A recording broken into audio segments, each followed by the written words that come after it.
And we are off. What's up, people?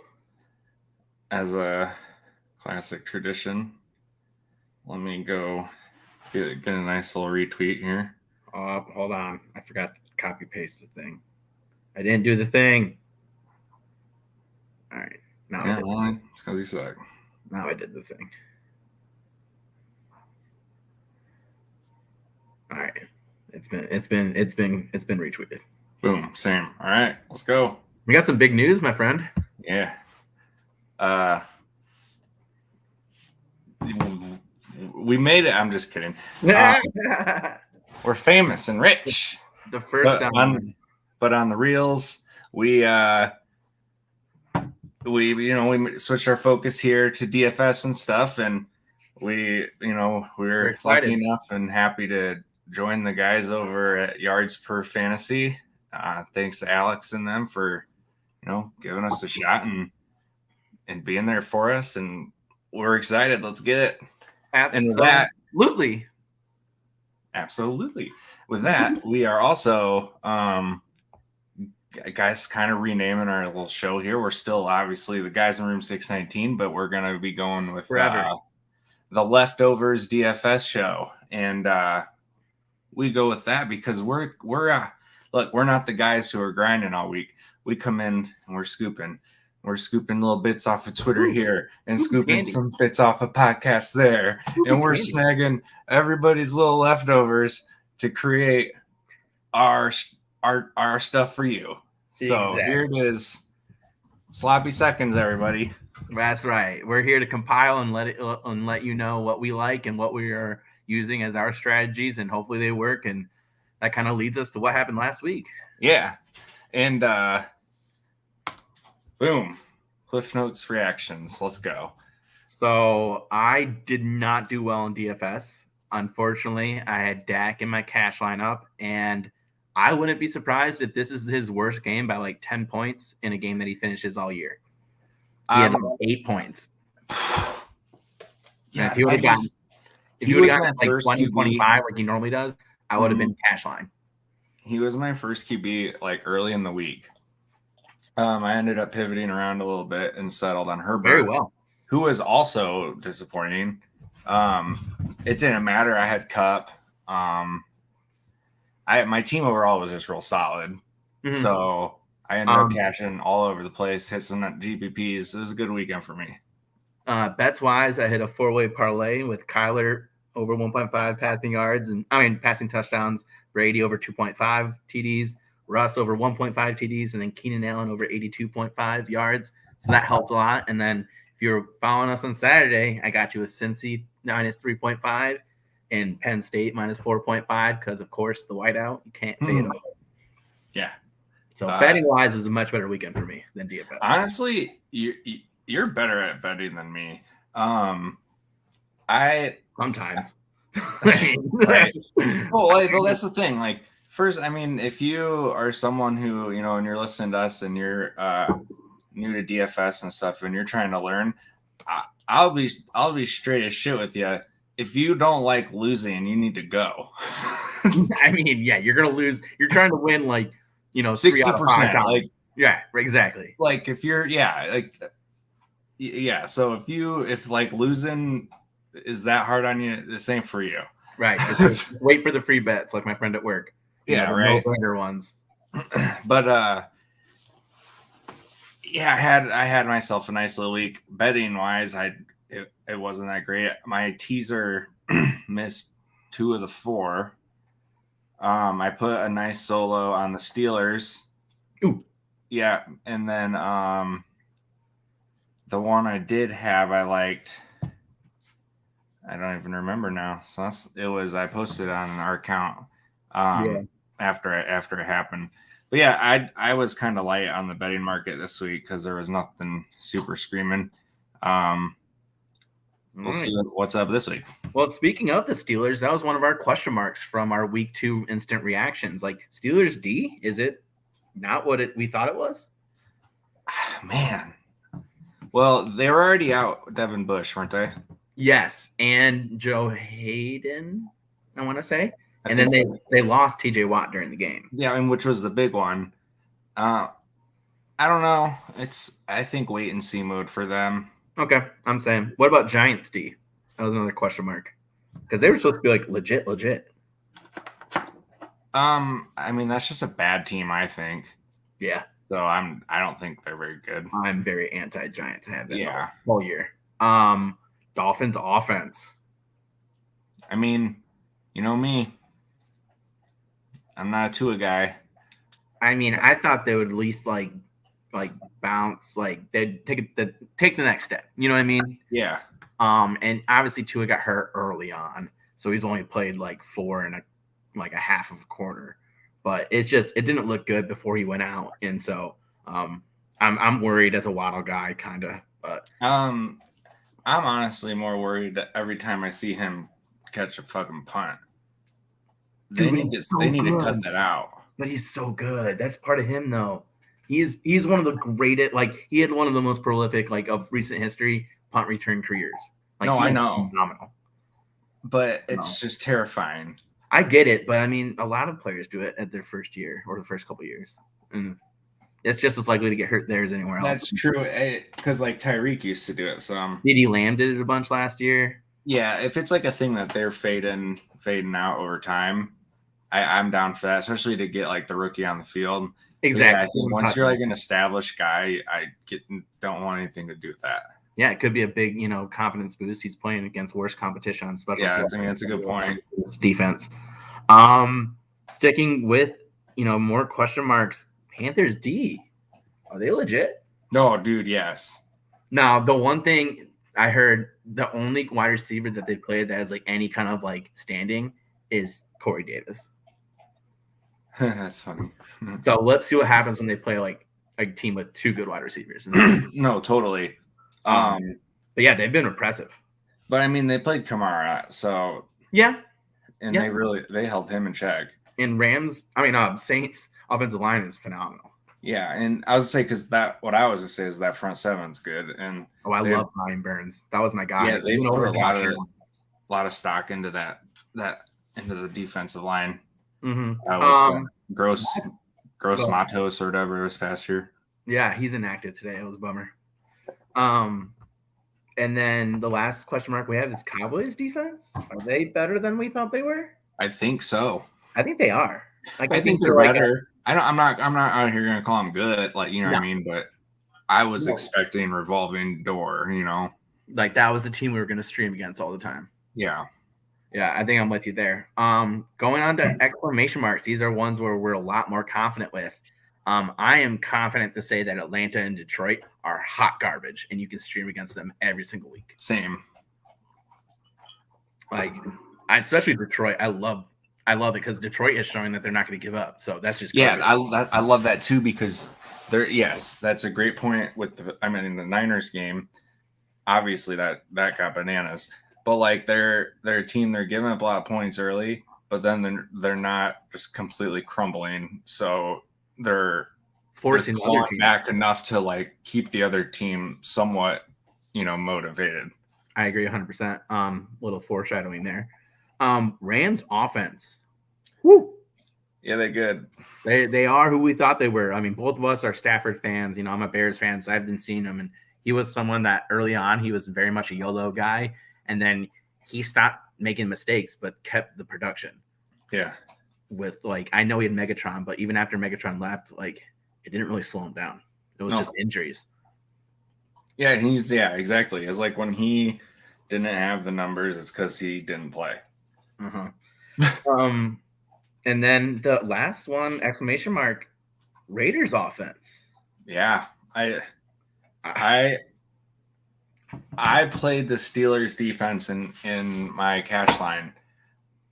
Because I legit texted you. I'm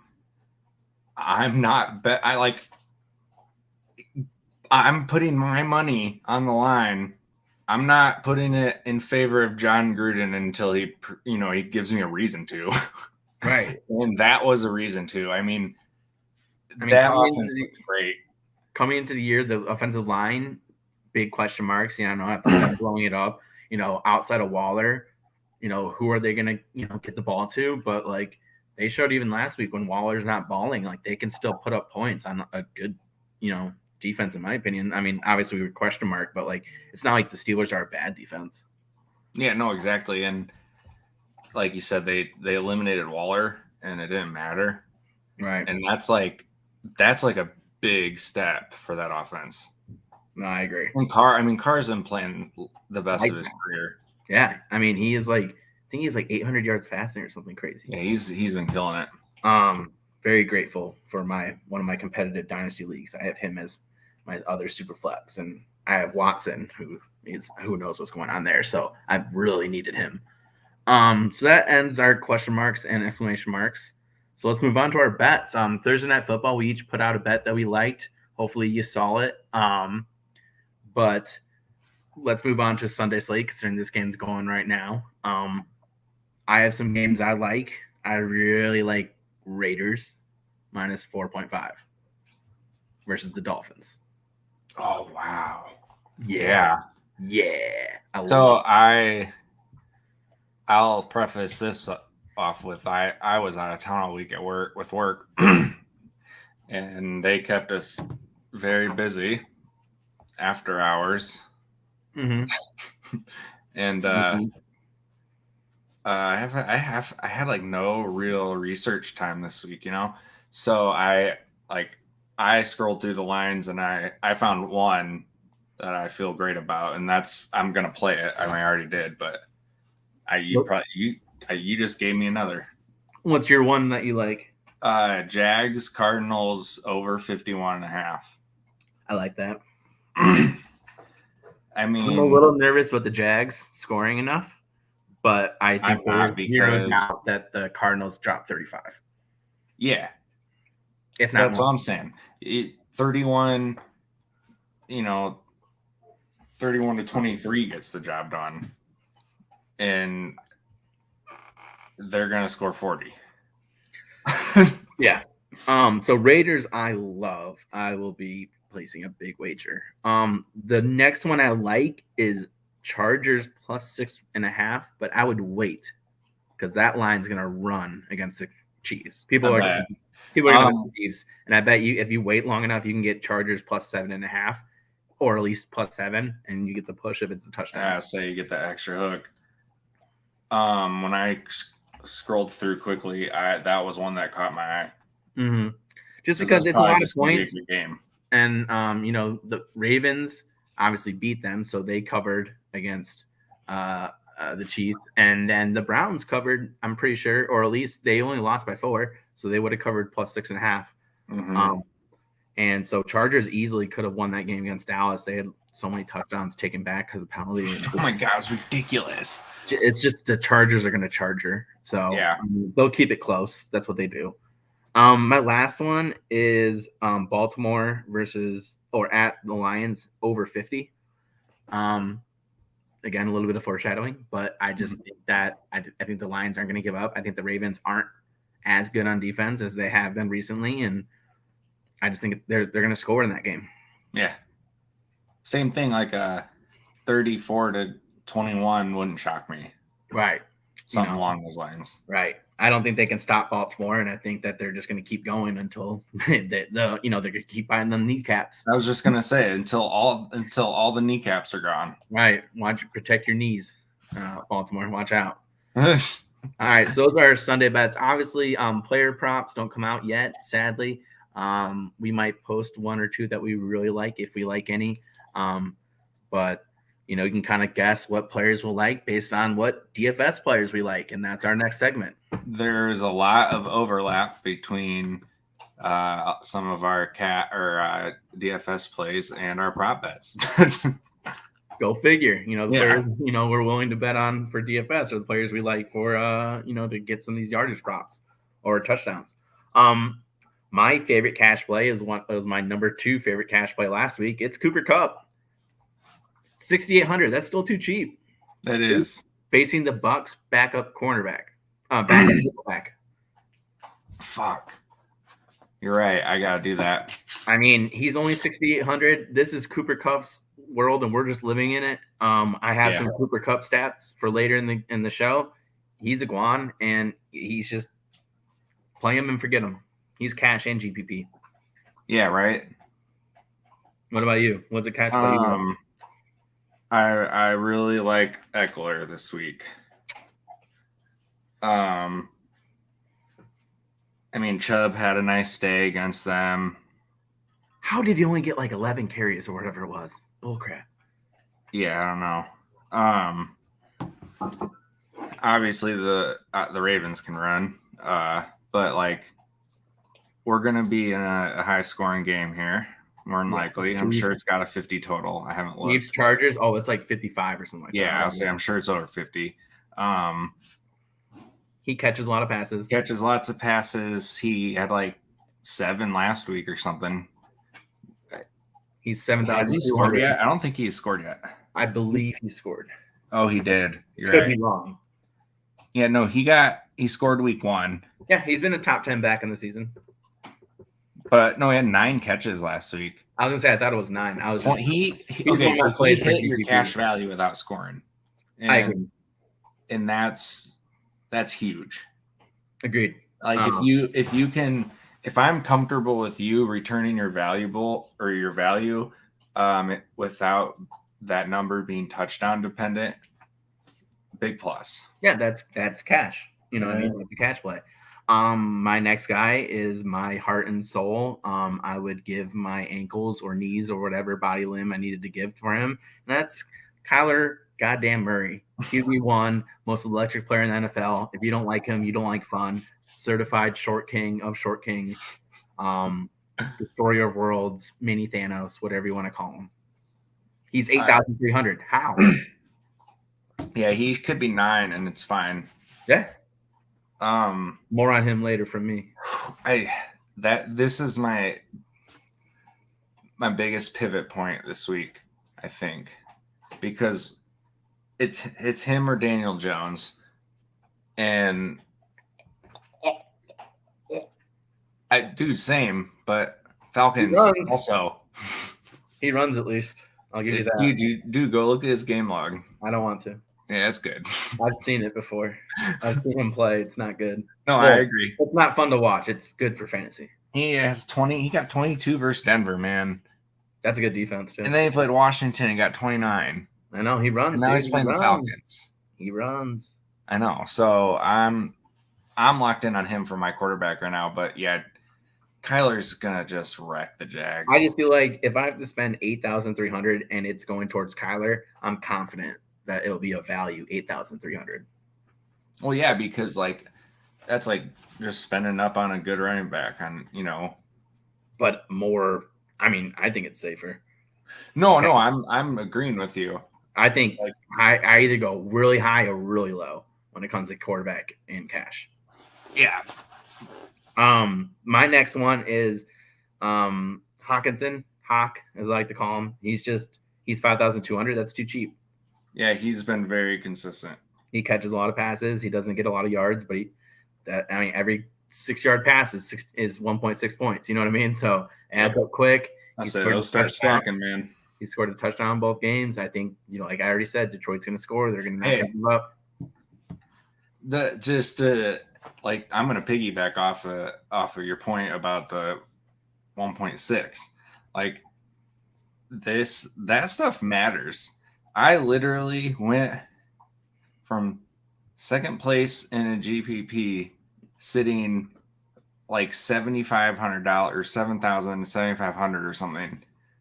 And DeAndre Hopkins catches one pass for, 3 yards, I think? I don't know.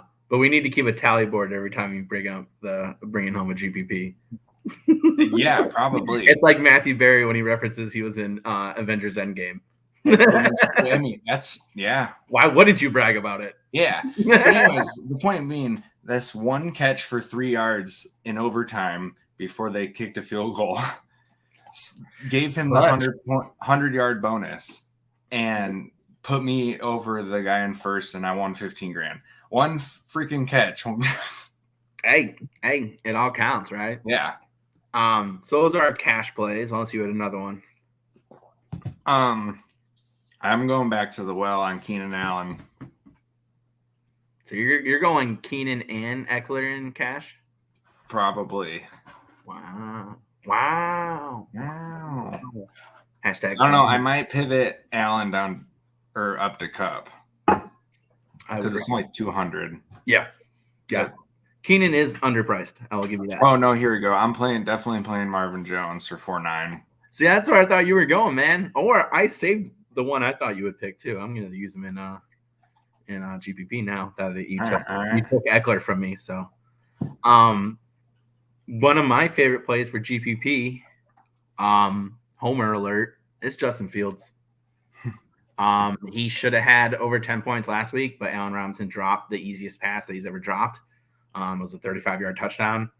I think now that they've had a week, remember, he didn't get any first-team reps last week. Yeah. The game plan wasn't designed for him.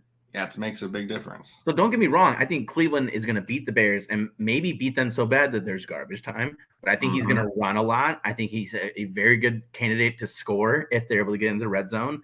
And he's 5,200, so it doesn't take too much for him to get into, value. And he is big upside. Like I said, I wouldn't be surprised if, Cleveland drops a 30 burger on the Bears and Fields is just asked to, scramble a lot because they can't guard against, Garrett and Clowney. And I think he's going to be very low owned. Right. I think it's just a good, contrarian cheap play and allows you to spend up elsewhere. Yeah. My first one is I'm also homering it out, and I'm going a Chark attack week. So because Chark and MJJ. Well, garbage. Marvin is a cash lock for me. Okay. The target share's there, and he's the touchdown threat. Bingo. And he's 5K. GPP, I think obviously the Jags are going to have to throw a lot. Yes. And Chark is the big play guy. He's the speed on that offense. He got locked down last week. They played the Broncos. Hashtag good at defense. Yeah, recency bias. Plus Trevor's going to get better every week. Yeah. That's another one it is a homer pick, but for a tournament, he's the dude. You need to run back if you're going to go Kyler, which is kind of your move in GPP, right? Mm-hmm. And if you're looking at a game where they're going to be forced to throw a crap load, and let's say Chark catches 7 for 150 and 2 touchdowns, that's not absurd because the way the script is expected to play out. Yeah, no, I'm with you there. My next one I'm going to replace. I thought you were going to take this guy, Javonte Williams, 4,900. He's better than Mel Gordon, and it's just it's not even arguable. We'll get to this later, but he's one of the top leaders in running back forced missed tackles, and he's not even getting good run. Imagine if he actually got some carries. And that's the case this week. They're one of the biggest favorites on the slate. So give him 15 carries, see what happens. I bet he goes a bit off and hopefully scores a touchdown.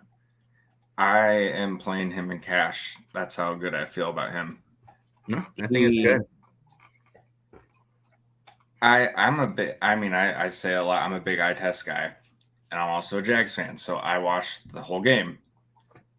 That dude just pops at you, and it's clear. Oh, Jesus. He had 3 runs over 10 yards on McCaffrey in the medical tent. Oh, no. But anyways, he's creating yards for himself. He in various ways. He's got great elusiveness because of all these missed tackle numbers and stuff. But I watched him just run into dudes and just run through them. He's just getting it done. He was my rookie RB1 over Najee, and it wasn't close. I think that he is every bit the strength and the looseness that people say a lot, Najee has, but then he's explosive. He actually breaks 20-yard runs. I think good. He's a monster. He's just waiting to happen. It just set him free. Yeah. Come on, let's do it. What about you? You got another GPP? Stefan Diggs. I like that call. I think he's 8'3", I just saw. Playing against Washington. 7'6".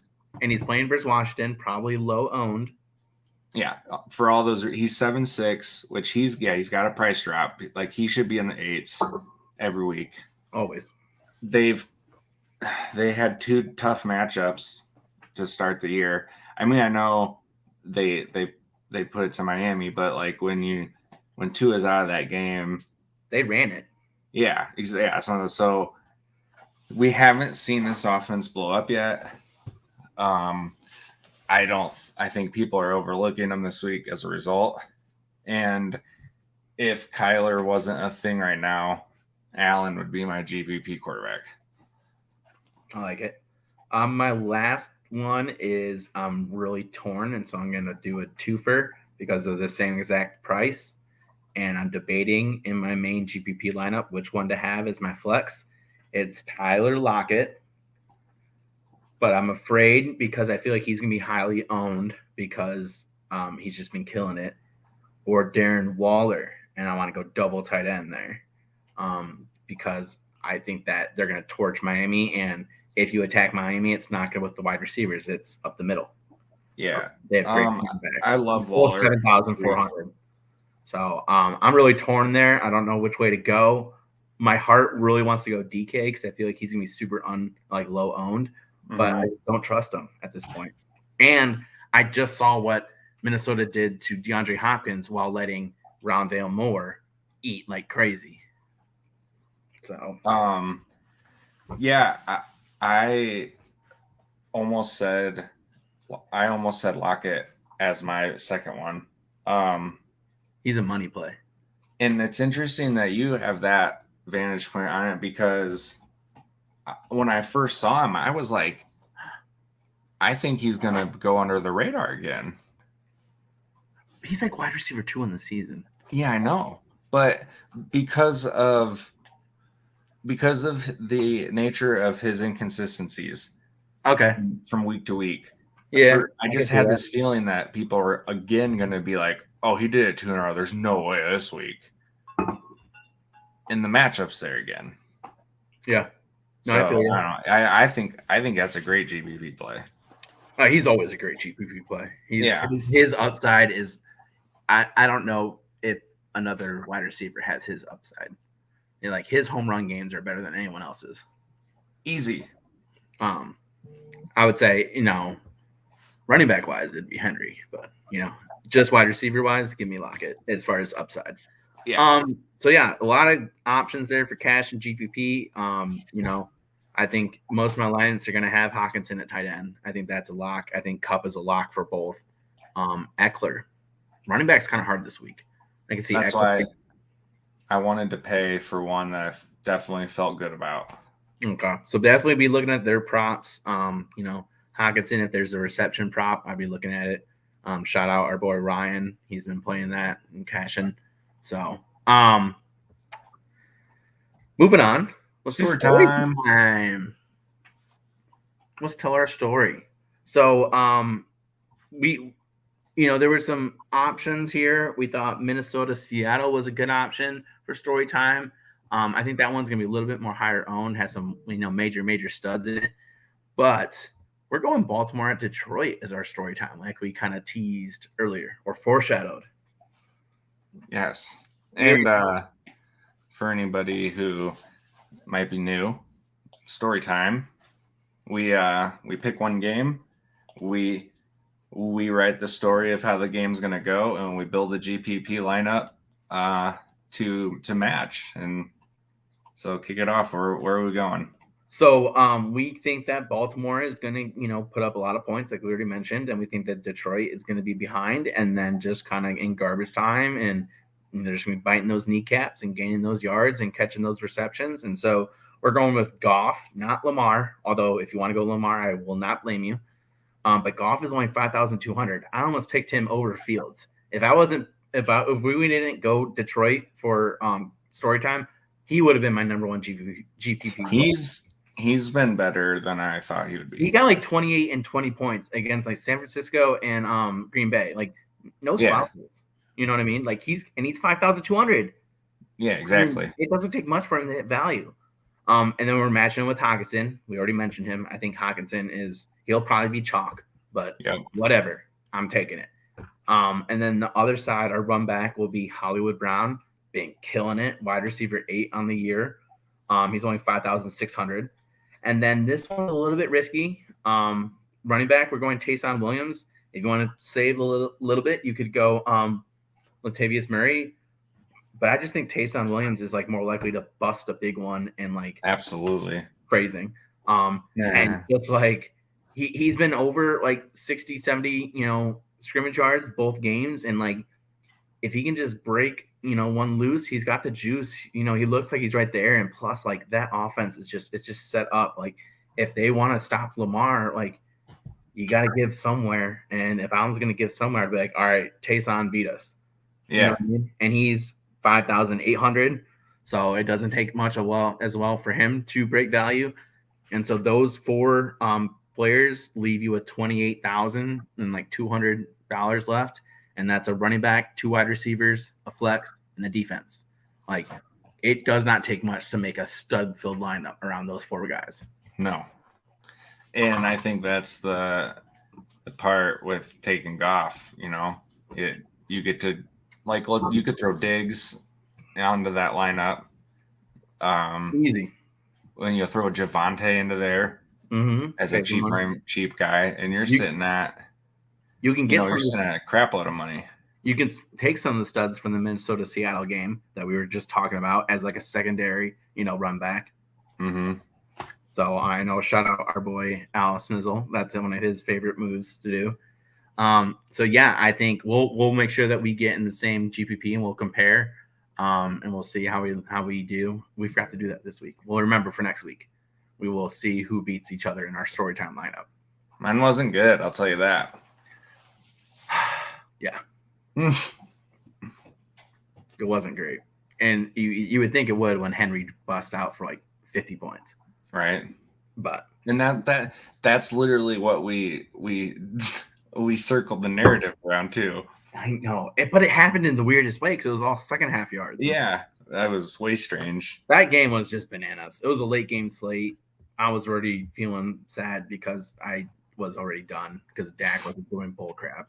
Bang. Yeah, I hate 4 o'clock slate is depressing when you're just done for like when you're just out. Yeah. You're like, I'm just gonna do something else. All right. But you know what's the 1 o'clock slate? I'm always when it gets 12, 59, we're cooking, baby. I'm pumped. I'm ready to win. How they always say in sports, like opening day is that like fresh start for every team, and like that's every time 1 o'clock hits for us because with DFS and gambling, we're in control, and every week is a chance to win again, and it's awesome. Right. It doesn't matter. You could lose 4 weeks in a row, and then all of a sudden one good week, and you could hit it all back, if you hit it, So cooking, me and my fellow Bears fans, we get to see Justin Fields start a game. And I wish it wasn't against Cleveland because I think Cleveland's pretty good, but I don't care. I'm happy. I also wish it wasn't from an injury. I wish it was just because, we're like, hey, this guy's just better. Yeah, don't get me wrong. I don't wish injury, and Andy Dalton's a very good guy, and I love the clip of him cheering on Fields from the sideline and stuff like that. And Bears fans, Bears Twitter, it's been going around Andy Dalton's charity. People have been donating $14 or whatever they're comfortable doing for him because, we're sorry that he is getting booed and stuff like that. It's not his fault.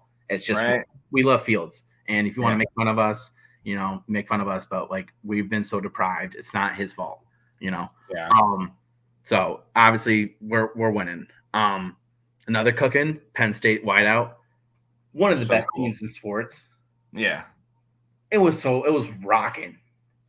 Especially, because, COVID, being And bad. like we're I don't know you, but like I'm a Big Ten guy. My parents went to Big Ten. A lot of my family went to Big Ten.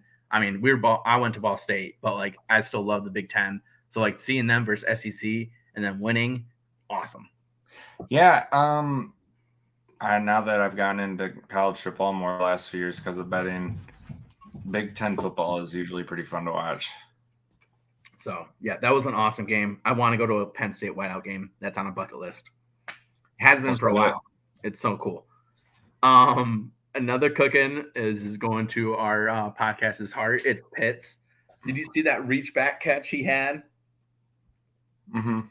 So he had like a slant and he cuts right, and then he reach back with his right hand and just grabs it, pulls it in, doesn't even lose stride, and gains like another like 15 yards after the catch. It was ridiculous. He is all right. Fun stat. So you would never guess who's number one in routes run overall.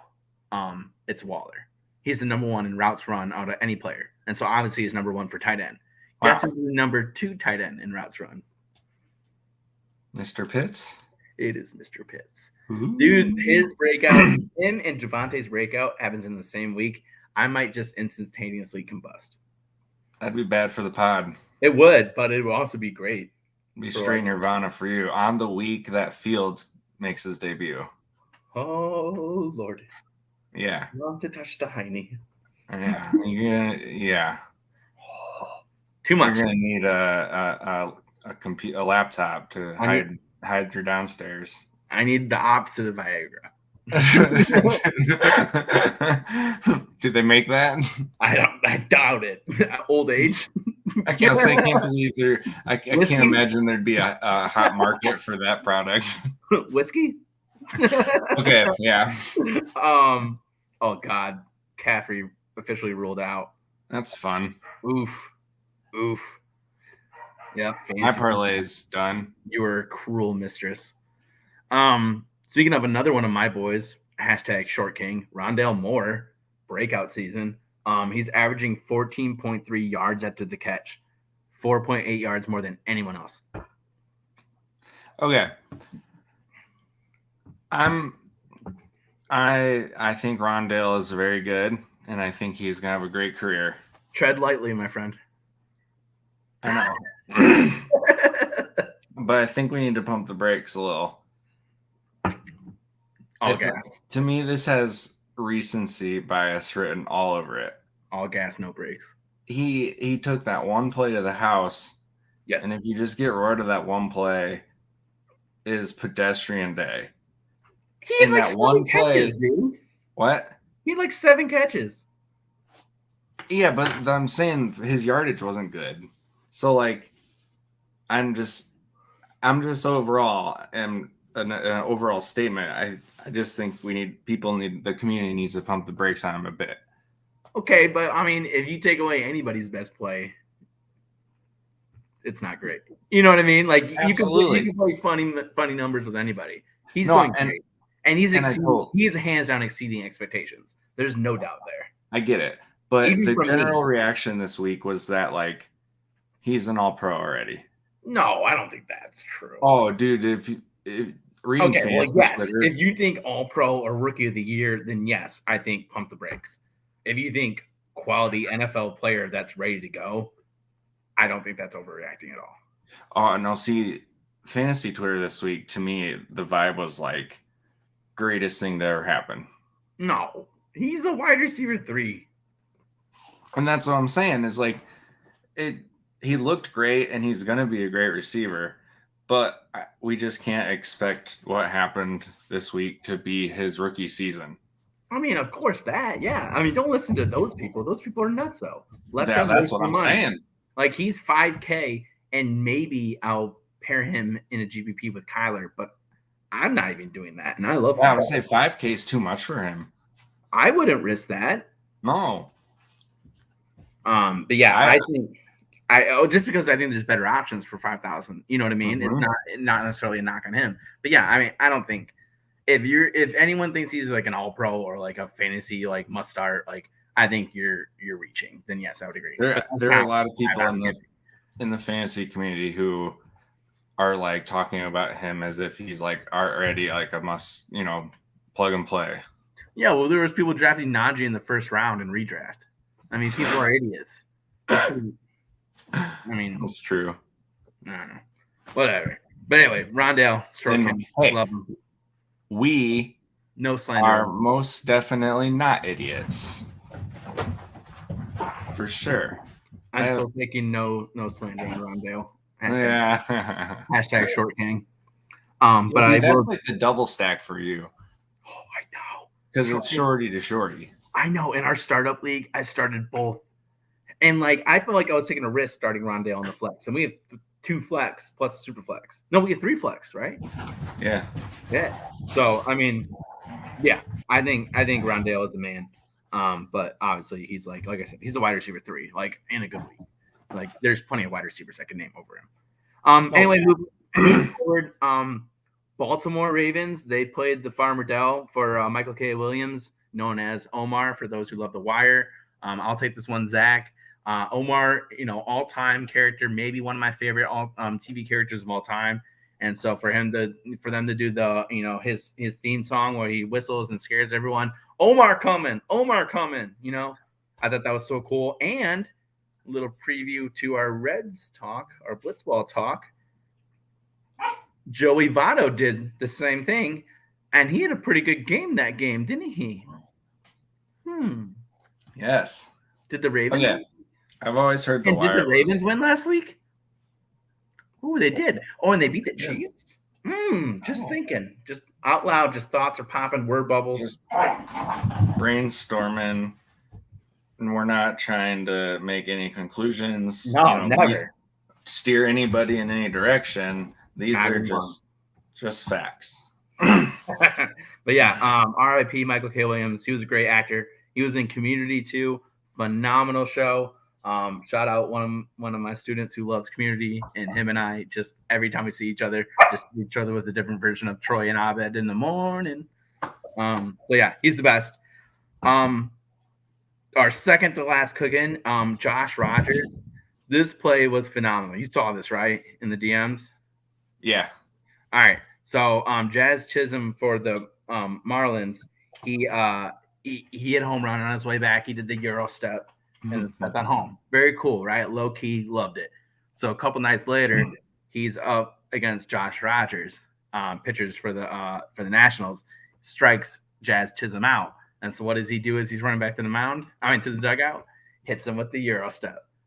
I loved it. That's how pitchers should be. Don't get mad when you get shown out. Show them up and hit them back with the troll. That's the way. Don't hit them with a 95-mile-an-hour fastball. Right? Yeah. Which result is more satisfying? Striking his ass right back out and feeding the smack right back, or plunking him with a fastball and pretending to be a man? Like, how soft are you that you can't have someone showboat when they do something great and you have to retaliate by like physically assaulting them? Like, that's soft. Like, you're soft. So I loved it. These are happy. Strong men. Oh, unwritten rules from 150 years ago. Oh. When toxic masculinity was even worse than it is now. All right, why don't you hit him with the last one? Because this is you. I forgot what game it was in this weekend, college game. There was a punt return, and the receiving or the punting team, like it was going to go in the end zone, so someone knocked it back, and at that point, it's a live ball because they have touched it. Oh, I know. Oh, and they didn't, and nobody physically like put their hand on the ball to down it. Mm-hmm. So then the return guy just snuck in there, snagged the ball, and just took off sprinting. Yeah, because it's risk-free for them. It's already worst-case scenario. It's where the punting team touched it. Yeah. Yeah. Oh, so, I think it was like Michigan. No, for some reason I wanted to say Mississippi State. God, I know what game you're talking about. I remember seeing it. Yeah, the hilarious team had like a clear. tap it down, and then they're waiting for it to roll, and then everyone's standing around, and then their turn is like, F this, it's wide open. Scooped in, got it, made the hard turn, and was just gone to the house. Oh, it was Memphis. Oh, you're right. They ended up winning by 1, I think. Oh, shut up. That's amazing. Yeah. Oh, that's so good. Yes, I remember that play. It was phenomenal. Loved it. Yeah, so I'm pretty damn sure it was Memphis now. I think you're right on Memphis. Yeah. So that other team, would you say that they're booking? They be booking. Our first booking, Jason Kelsey, center for the Eagles. They had to do a press conference, and he had all blonde hair, and they're like, "What's up with the hair?" And he's like, "Oh, I lost a bet to Zach Ertz because I bet that he'd be traded by opening day." Imagine betting your own teammate that he's going to get traded. Like a 40-year-old man with bleach blonde hair, like he's like a Backstreet Boys from the 90s. Oh, that's funny. Amazing. Loved it. I love bets like that, public humiliation. So I have one that I owe from last year when the Colts beat the Bears. I have to dress up like Phillip Rivers, and I got my bolo tie ready to go. You should figure out a way to like incorporate all of his kids into it. So I don't know how. Oh, you should bring a wallet with one that you can open up and like a. All right, don't tell any of the gossip guys. All right. And if you're listening, gossip guys, don't blow it. Anyway, moving on. We already mentioned how we don't like this team. It's the Giants. They had the Spider-Man meme, but it was like 7 different Spider-Mans pointing at each other because they've been 0-2 every year since 2015. That's remarkable. That's hard to do. Yeah. It's impressively bad. Yeah. Way to go. You guys did it. I'm like just trying to process that. And yeah, that's wild. Like you can't get lucky one time? Right? Yeah. Yeah, I don't know. Major sad. Giants are bad. Okay. Last one. This is like the booking of bookings. If we had an anti-Guan, this would have been the anti-Guan. It was Conor McGregor. You had to have seen this by now. His first pitch, I think it was closer to third base than it was to home plate. I was literally about to say it. It was more towards the seats we were in at the Reds game. Yeah. Can you imagine if we would have saw that at the Reds game, how much shit we would have given that guy? Oh, I would have heckled the shit out of him. Oh, my God. It would have been amazing. Yeah. Even if it was Conor McGregor.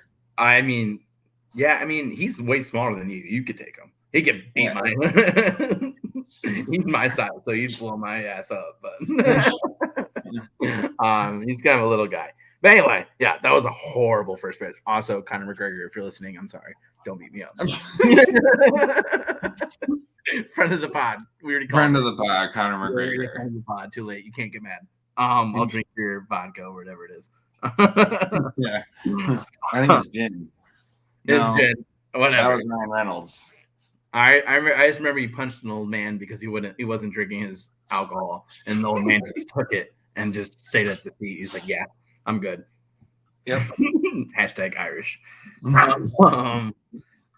Let's get into blitzball, man. Let's get weird. Hell yeah.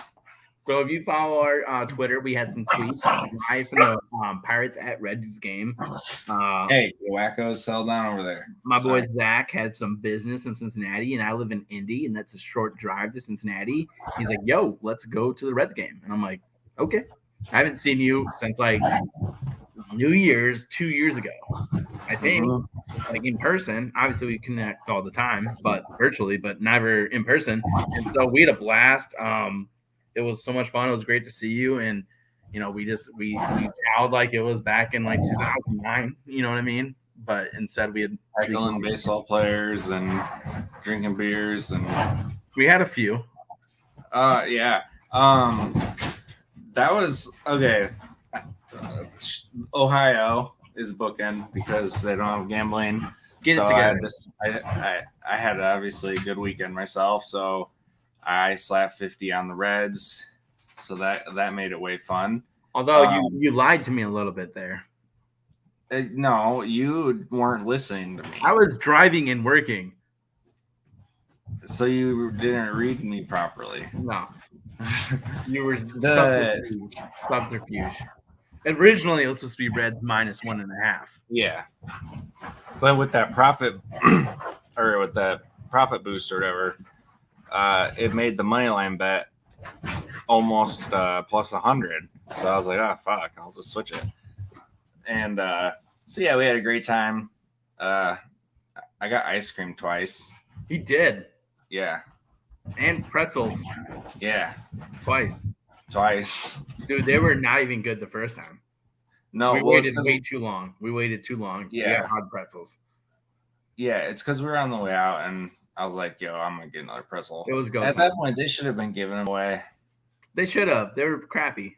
No one was. I'm actually now that we're processing here. I remember going to get that pretzel, and they like said something that they were like old, and I'm like, well, can I get it free? Is it free? And they're like, no, and I'm like, I'll take it. Anywho, so we thought we would just discuss our favorite parts of going to a live sporting event. It was my first live sporting event since COVID. Yeah, I think same. Since summer of 2019 was my first live event. Dude, it was so cool. It was amazing. It was just being in the ballpark. We got to see a crazy sunset. You know, the scoreboard, the people getting peanuts. Like there was just it was awesome. Yeah, and Pirates were up 5-0 in the second, and we're like, oh boy. Right. So I mean, and it was like first inning, the second and third batter, boom, no doubt home run. Boom, no doubt home run. And we're like, yeah. They kept that guy in for way too long. Way too long. We were like, I was calling bullpen in the first inning, but even after like the third inning, that's such a Dennis move. Right. Even in the third inning, it's 5-0. I'm like, bullpen, like loudly.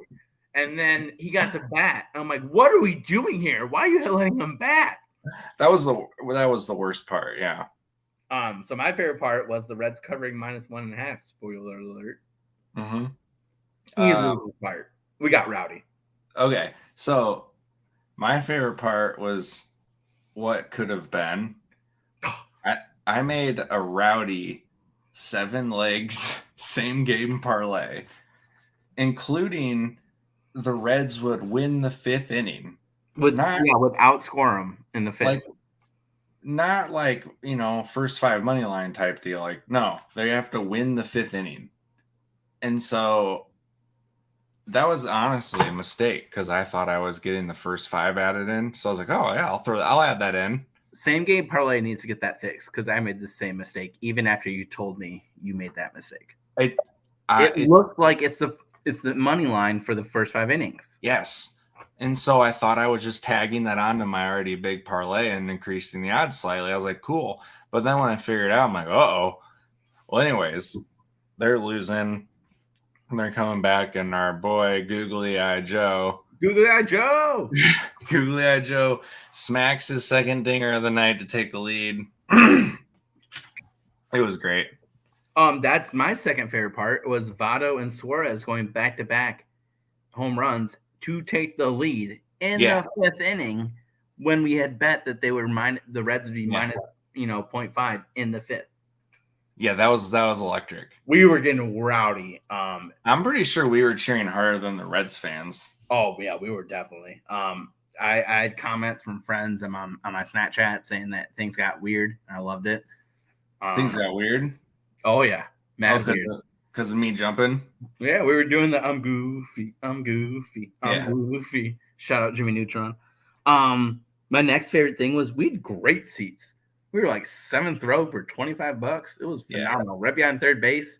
The players, there's like 2,000 people in there, maybe. Yeah, there was over there. Those people heard every word we said because we were loud. And we know it was because one of the guys in front of us kept saying, fuck you, Ben. And every time Ben Gamble ran by. Every time. And we were right by the Pittsburgh dugout. And like in the 7th or 8th inning, eventually he was like, fuck you, Ben. And then Ben turned around. He's like, fuck you too. They heard everything. Like I was heckling Cole Turner and I was like, Cole. And like every time you just look at me and be like, what's up with that? I told him his sister's dating Squeak. Oh, you nailed him. What about your guy? What'd you get? How did you do Colin? Do what? Remember you got Colin, the old Braves guy? Oh, Colin Moran? Yeah. Was that who I hit with the mashed potatoes? Yeah. And you made that kid's day. Yeah, it was a big 2-strike pitch, and while the ball was going to the plate, I just screamed mashed potatoes as loud as I could. It was very loud. I bet you the whole stadium. Oh, I want to find the broadcast and see if it had to have been picked up on the broadcast, right? Well, because that leads me to one of my later favorite things was, I don't know if it's a Cincinnati tradition or it was just because there was a bunch of drunk guys there, but they were doing the Ric Flair, woo! And we went to the bathroom, and the broadcast in the bathroom, you could hear all the woos. Yeah. But the getting back to my big parlay story that we decided to rail off of. Go back. Part of the parlay was Nick Castellanos to homer. And he is up I think with 2 on. 2 on, yeah. Yeah. And just absolutely wrecks one to center. And we jump out of our seats. We're going bananas. We both got money on him to homer, and it hits. I'm gonna post the picture. I found the clip, and I paused it at where the ball hit the wall. We were so close, and if that was the only leg I missed on this monster 7-legger, what could have been? It was so. I mean, obviously we were happy because you got a hit. Yeah. But it was just so freaking close. That was on my list too because it was so exciting when it went because we thought it was gone. It definitely had the exit velocity. It just was like 1 degree too low. Yeah. You know what I mean? On the launch angle. And he crushed it. Oh my God. But it was a key 2-run double. So thank you, Nick. We love you forever. Cub forever. And then so my parlay missed because a freaking India didn't get a hit. I had like 6 legs in mine. It was so annoying. But yeah, we both missed by 1 on like crazy same game parlays.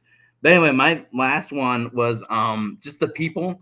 So we had one guy where somebody found a phone. It was like, "Is this your phone?" We're like, "No." And then he asked like this older dude, "Hey, is this your phone?" And he's like, "Yeah, thank you so much." He's like, "I would totally forgotten it." He goes, and then Zach's like, "Buy him a beer?" And the guy's like, "Yeah, what are you drinking?" And the guy's like, "Oh, I'm not drinking." And he's like, "Smoke weed?" So, do you smoke weed? I got a vape pen in my pocket. It was big time Midwesterner vibes. I loved it. It was hilarious. And then another guy, it was another older gentleman, straight white hair, mullet. It was great. And then he's like kind of a jacked older dude, and he's wearing a Nasty Boys shirt. Loved it. Just what you needed when you saw Cincinnati. Yeah. There was a dude behind us who kept yelling. I can't even know how to describe. Yeah. Double D. So like their 7th hitter who's hitting like 150. Delano DeShields has a nickname. No, he earned it though. He had a good hit. Yeah, he had an RBI, I'm pretty sure. But then he also didn't know like one of their main hitters too. He was number 16, go, and it was like one of their biggest hitters. Like I think it was like Suarez or something like that. Like I don't even know. Jesus. Yeah, that dude was wild. Yeah, the people seeing in Cincinnati was something else. It sucks for you that you had to wake up so early. It was not great. I was very tired that day. I had to drive home from Cincinnati, drive to work, be there by 9:30. But I also have to like shower and get ready and stuff like that. Yeah. So drive. And so like I just told my students, I was like, "Hey, I'm gonna be really tired today." I was like, "I'm gonna try to be very patient, not a grumpy Gus." I was like, "Just help me out, please." And to their credit, they were very good. I can't complain. I mean, the game got delayed. Yeah, it was supposed to be 14 runs. And yeah. I mean, what time did we get back to the hotel? Like 12:30, 1 o'clock. Yeah, it was definitely after midnight because we didn't even go Uber until like 11:30. That was a whole. I was very worried we weren't going to get an Uber. We had our dude, Hisham. He was right there at the intersection. We were just on the other side of the road, and then he bailed on us and just refunded back our fee and stuff like that. I'm like, really, dude? We were right here. Just wait a second. Like, he didn't wait at all. He literally was just like pulled up and was just like gone. Right, you're like, is that the car? I'm like, let me double check. Yeah, you didn't have time to sit there and figure it out. No, dude was gone. So yeah, it's Sean. You wasted money there. But then shout out Amy. Amy hooked us up, got us home. Thank you, Amy. She was cool too. Yeah, very clutch. So yeah, that was our adventure in Cincinnati. We did not get Skyline Chili. I was too afraid. Never. I spent like 3 full days there. No. Pass. Hard pass. You know, that's not Guan behavior. You know who was Guan's? That Missouri State O-lineman that got the kickoff return. What the Guan? That's for the history books right there. Dude, that dude is the Guan of the week. Hands down. He's got the big hair hanging out. He was a big 300 pluser. He got his shot, and man, did he take it. He tried to hurdle somebody, and then he had the half the team, swarming him, and he's just just throwing them off him. Man beef. You're right. He was like Neo versus Agent Smiths in Matrix 2, where he's just he's like swarm all these people and they got nothing on him. And he was throwing them off, and it was amazing. You're talking about the scene at the park, right? Yeah. Where it's like a swarm of Agent Smiths, and no, not today. Yeah. No. But yeah, that was amazing. Shout out him, big man, carrying football, always a crowd pleaser.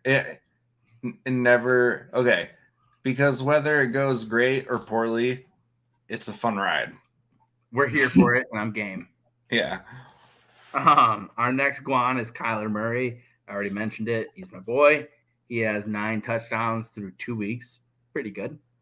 Yeah. QB1 in fantasy both weeks. Damn. Are you not entertained? Right. This is not why you came. I love him. So is that Sky or no, that's Sky. I think she's pawing at the water bowl. That's empty. She's pumped. She's a Kyler fan. Look it up. Okay. Yeah. Look it up. Sky, come here. You like Kyler? Yeah. Does not increase. She's into it. And then our last Guan is Cooper Kupp. We already mentioned him. It's Cooper's world, and we're just living in it. He's breakfast buds with Matthew Stafford. I wish I had known that when I was doing all my drafts, and I grabbed Rabbit Woods everywhere. Because I have zero exposure to Cooper Kupp, and it makes me so sad because I think he's a top 5 wide receiver this year.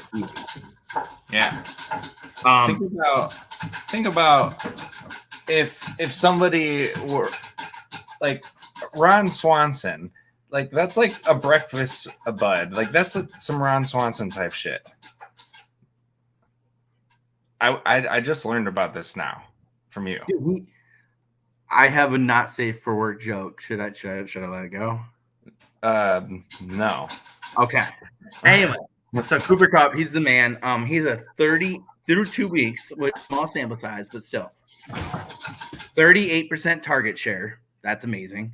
He is 31% of their air yards, which is not his game. He's not a deep throw guy, but now he is.